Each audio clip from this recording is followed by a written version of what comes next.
It is July 17th, and I welcome you to the audio edition of St. Giles in the Word.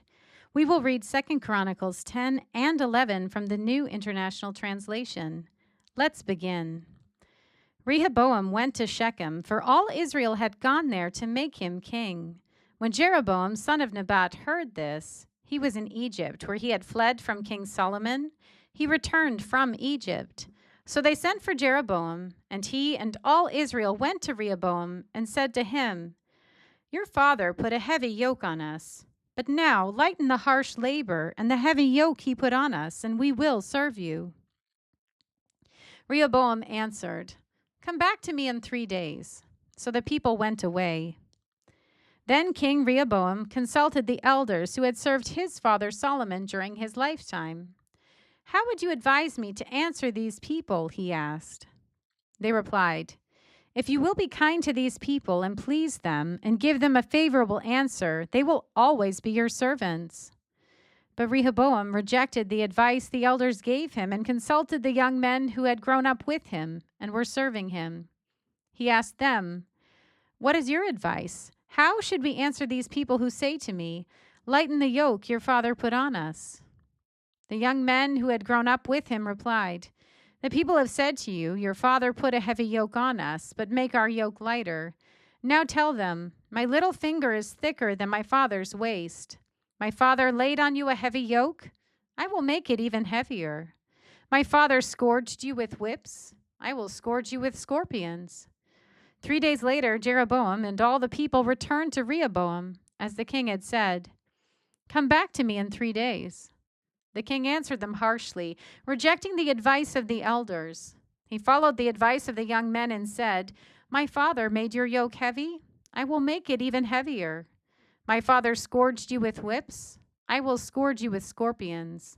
So the king did not listen to the people, for this turn of events was from God to fulfill the word of the Lord spoken to Jeroboam, son of Nebat, through Ahijah the Shilonite.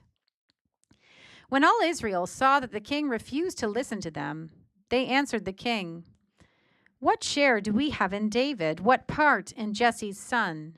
To your tents, Israel. Look after your own house, David."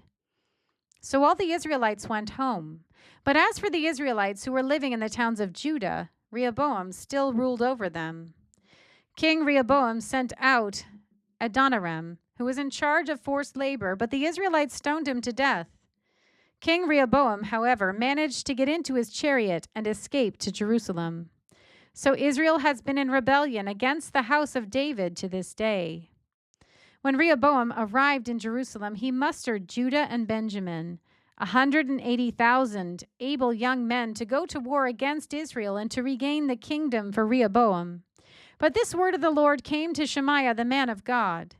"Say to Rehoboam, son of Solomon, king of Judah, and to all Israel in Judah and Benjamin, this is what the Lord says. Do not go up to fight against your fellow Israelites. Go home, every one of you, for this is my doing." So they obeyed the words of the Lord and turned back from marching against Jeroboam. Rehoboam lived in Jerusalem and built up towns for defense in Judah: Bethlehem, Etam, Tekoa, Beth-zur, Soko, Adullam, Gath, Mareshah, Ziph, Adoraim, Lachish, Azekah, Zorah, Aijalon, and Hebron. These were fortified cities in Judah and Benjamin. He strengthened their defenses and put commanders in them with supplies of food, olive oil, and wine. He put shields and spears in all the cities and made them very strong. So Judah and Benjamin were his. The priests and Levites from all their districts throughout Israel sided with him. The Levites even abandoned their pasture lands and property and came to Judah and Jerusalem, because Jeroboam and his sons had rejected them as priests of the Lord. When he appointed his own priests for the high places and for the goat and calf idols he had made, those from every tribe of Israel who set their hearts on seeking the Lord, the God of Israel, followed the Levites to Jerusalem to offer sacrifices to the Lord, the God of their ancestors. They strengthened the kingdom of Judah and supported Rehoboam, son of Solomon, 3 years, following the ways of David and Solomon during this time.